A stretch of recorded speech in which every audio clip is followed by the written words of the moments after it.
Say hello to the Unihertz Titan 2, the latest physical keyboard smartphone from the guys over at Unihertz. A lot of significant upgrades here that make it a lot more viable. Just to let you know, it's in Kickstarter right now. I've got a link in the description for that. It's not an affiliate, just pointing you to where you can go. If you want to get in on the ground level, it's like $271 to back it. They're supposed to start shipping in October, but it's way better than the first one, and I gotta commend them on that. They've made some substantial improvements here, and let's talk about them. Say hello to the Unihertz Titan 2, the latest from the guys at Unihertz. It is their new version and is significantly improved in a lot of ways over the original Titan. Now, this is under Kickstarter right now. You can fund it. You can pick one up basically for like $271, which I think is a very fair price for what you're getting here. And it's got the physical keyboard. It's got a big IR blaster on top of it. There's no headphone jack, but I'm going to go ahead and talk about some of the specs real quick. We'll go and take a look at this, and then I'll let you know my thoughts on it because I've been using it for about 24 hours at this point. So, yeah, inside the box, I already took the plastic wrap off of the phone, so let's get that out of there.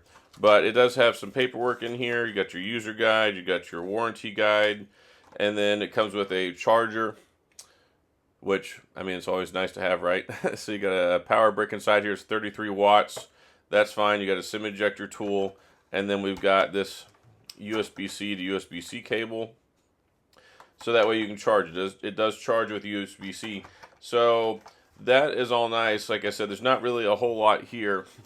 Let me get this out of the way, and we can take a look at the phone. So, 4.5-inch screen. It's got a square screen on it, just like the previous Titan, just like the BlackBerry Passport. You can see it looks a lot more like the BlackBerry Passport than the original. The original was more of like a rugged phone with the keyboard. It had kind of like that whole rubber membrane thing going on with the keyboard and stuff. This keyboard is much better.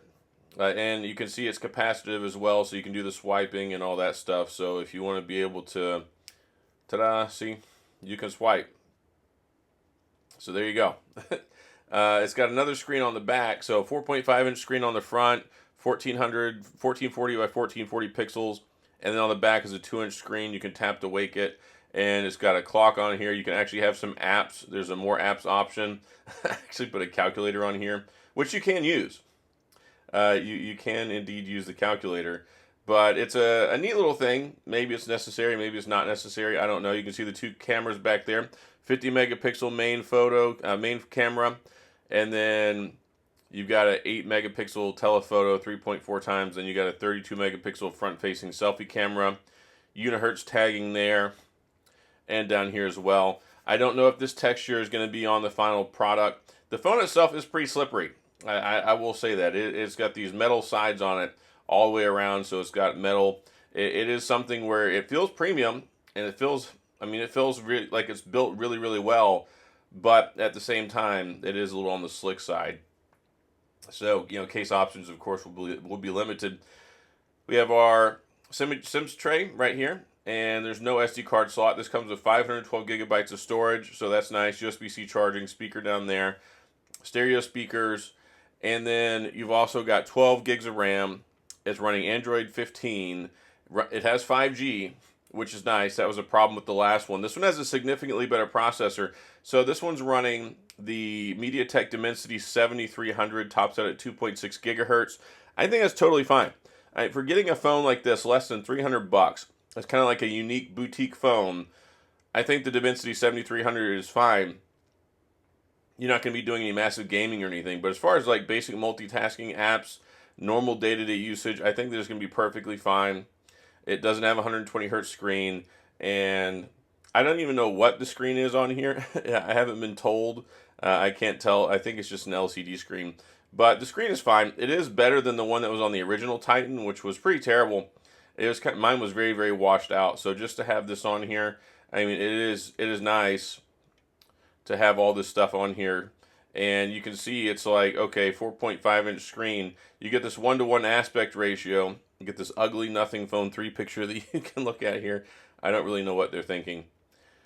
I don't really know what they were thinking, but whatever. That's the guys over at Nothing Phone for you. You got the programmable keys over here. I haven't set those up yet. There's a fingerprint scanner built into the power button. which works well enough. I don't really have any problems there. You have the volume rocker. It does have facial recognition, so you can do that. And then the keyboard itself, I think is all right. It's definitely the best keyboard that they've ever made. I'm gonna need to spend some time with it so that way I can tell y'all like better how good the keyboard is.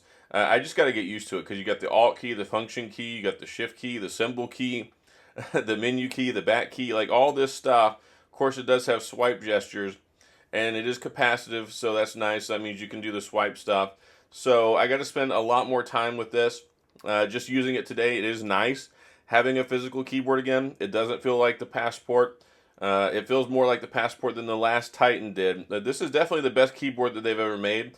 I have a feeling it'll break in some as you type in on it a little bit more. It is backlit, so that's also nice, so no complaints there.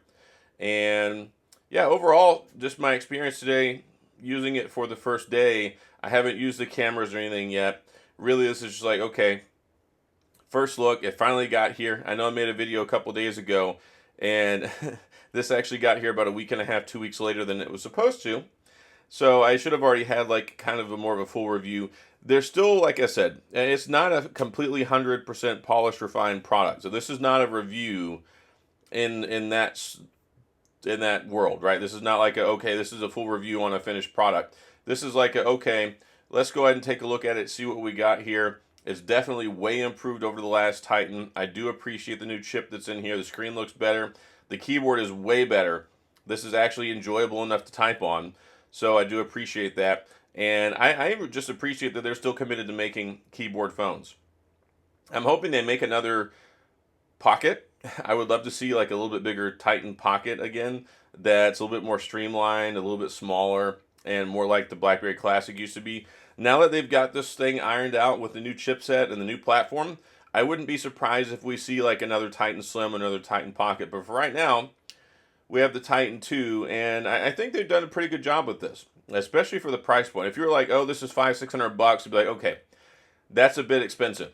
But when you talk about $269 to fund it on Kickstarter right now, it comes out to like $271 with the fees or whatever. That I think is really impressive. Languages: English, US and UK. It has German, QWERTY, and QWERTY. French, AZERTY, and QWERTY. It has Italian, Portuguese, Spanish, Dutch, Russian, Russian translate, Japanese, simplified Chinese, pinyin, traditional Chinese, phonetic kanji, and how do you pronounce that?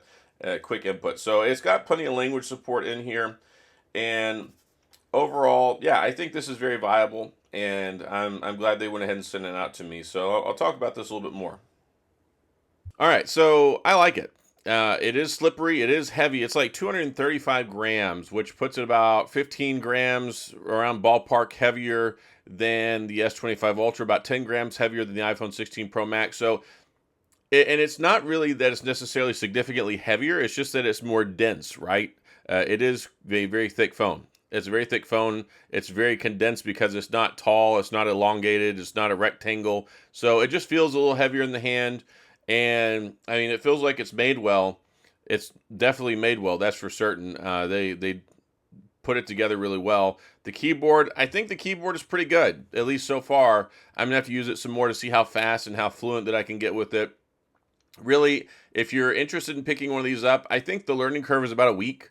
After about a week or two, you really are flying pretty good on one of these. The first couple of days, it's just building that muscle memory, where to press, where to type, what menus pop up, what buttons you need to hit, the shift, the alt, the function, all those different things. So, yeah, there are some quirks to it. Now, I don't know how long the software support is going to be. Historically, Unihertz has not been great in that department, but it does at least come with Android 15. I'm happy about that. It's very stock. I mean, there's not a bunch of crap that's installed on it, so that's nice as well. And I know some people are like, oh, I don't like the Unihertz badge. I don't like the screen on the back. Look, they designed this. It's their idea. If you are interested in it, of course, the Kickstarter is there. I don't know if you paid attention to the landscape, but there's not a whole lot of physical keyboard phones floating around in 2025, right? The BlackBerries are 7-8 years old from BlackBerry Mobile. You've got the minimal phone, which is an e-ink reader screen, which is not nearly anything on this level. You could get a Clicks keyboard case and put it on your Motorola Razr, and that feels kind of like a BlackBerry. And then, of course, you can use it with your iPhone and things like that, but it makes it massive. And then there's this. So this, I think, is the most viable, the closest to anything you're going to see that's BlackBerry related. They have several years of expertise in making keyboards on phones now, so I think they're doing a good job.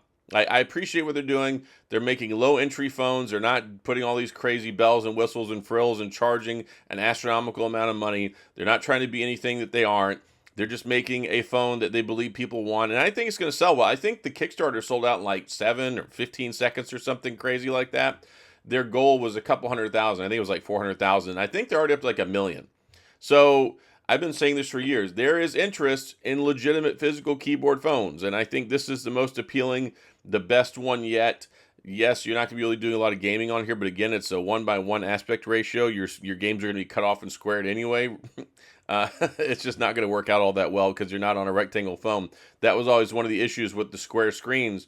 But as far as everything I've tested on here, I've used YouTube Studio, I've used Twitter, or also known as X now, Reddit, all those different things. They work just like I remember that they did on the Passport. This is definitely the most Passport-related experience that I think you can get. And the nice thing about this, the really nice thing about this, is that it feels so fast. Now, it's not as fast as like an iPhone or an S25 Ultra, but if you take a look at what our baseline is, right? We have not had powerful physical keyboard phones. Even back in the day, BlackBerry 10 with the chipset that was in the Passport was only like 2.3 gigahertz quad-core processor.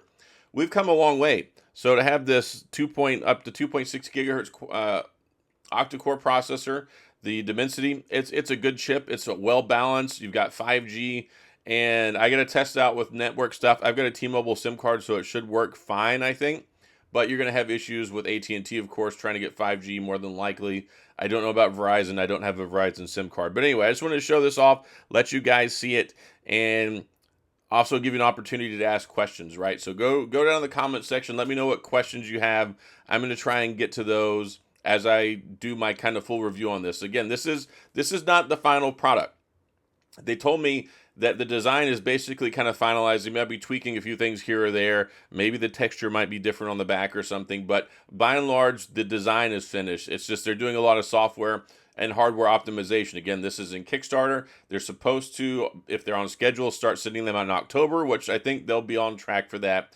I can't guarantee that because I'm not part of Unihertz. But they've been pretty decent about shipping them out in the past. And then, yeah, you got this upgraded cameras and neat little extra screen on the back. So let me know if you're interested. Let me know if this is something that might work for you. So that's all I got. If you have any questions, comments, gripes, concerns, complaints, all those things, please, of course, go to the comment section. I'll do my best to get back with you. If you enjoyed the video, please hit the like and the subscribe button and the little notification bell if you want updates when new videos come out. And as always, thanks for being here. I appreciate you watching, and I'll see you guys next time.